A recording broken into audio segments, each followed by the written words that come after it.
Fantasy വേൾഡിലേക്ക് ഏവർക്കും സ്വാഗതം. ഇന്ന് ഡിസംബർ 10 ലോക മനുഷ്യാവകാശ ദിനം. ഐക്യരാഷ്ട്രസഭയുടെ ചരിത്രത്തിൽ അതിപ്രധാനമായ മനുഷ്യാവകാശങ്ങളുടെ സാർവത്രിക പ്രഖ്യാപനം നടത്തിയതിന്റെ ഓർമ്മദിനമായ ഡിസംബർ 10 1950 മുതൽ മനുഷ്യാവകാശ ദിനമായി ആചരിച്ചു വരുന്നു.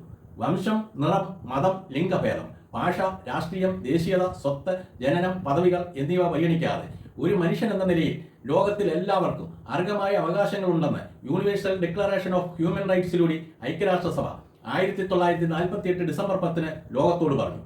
മനുഷ്യ മനസാക്ഷി മരവിച്ച് മഹായുദ്ധങ്ങളായി പെയ്തിറങ്ങിയ ലോകത്തിനു മുമ്പിൽ മാനവികതയുടെ പച്ചത്തുരുത്തുകളായി മനുഷ്യാവകാശ നിയമങ്ങൾ സൃഷ്ടിക്കാൻ ലോകരാഷ്ട്രങ്ങൾക്ക് ശക്തി പകരുന്നതായിരുന്നു യുനെസ്കോയുടെ ഈ പ്രഖ്യാപനം. വിശ്വമാനവികതയുടെ വിശാല കാഴ്ചപ്പാടിൽ നിന്നുകൊണ്ട് മനുഷ്യാവകാശ ധ്വംസനങ്ങൾക്കെതിരെ പടപൊരുതുവാൻ കഴിയുന്ന സാമൂഹ്യ ചുറ്റുപാട് ലോകത്തെവിടെയും സൃഷ്ടിക്കപ്പെട്ടു.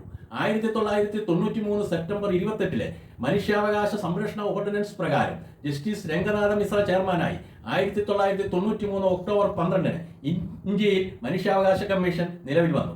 ജസ്റ്റിസ് MM ഫരീദ് പിള്ള ചെയർമാനായി 1998 ഡിസംബർ 11 സംസ്ഥാന മനുഷ്യാവകാശ കമ്മീഷനും നിലവിൽ വന്നു. സംഘർഷങ്ങളും പ്രതിസന്ധികളും അനുദിനം വർദ്ധിച്ചു വരുന്ന ഈ കാലഘട്ടത്തിൽ മനുഷ്യാവകാശങ്ങളും പൗരാവകാശങ്ങളും രാഷ്ട്രീയ അവകാശങ്ങളും സംരക്ഷിക്കാൻ നമുക്ക് കൂട്ടായി പരിശ്രമിക്കാം.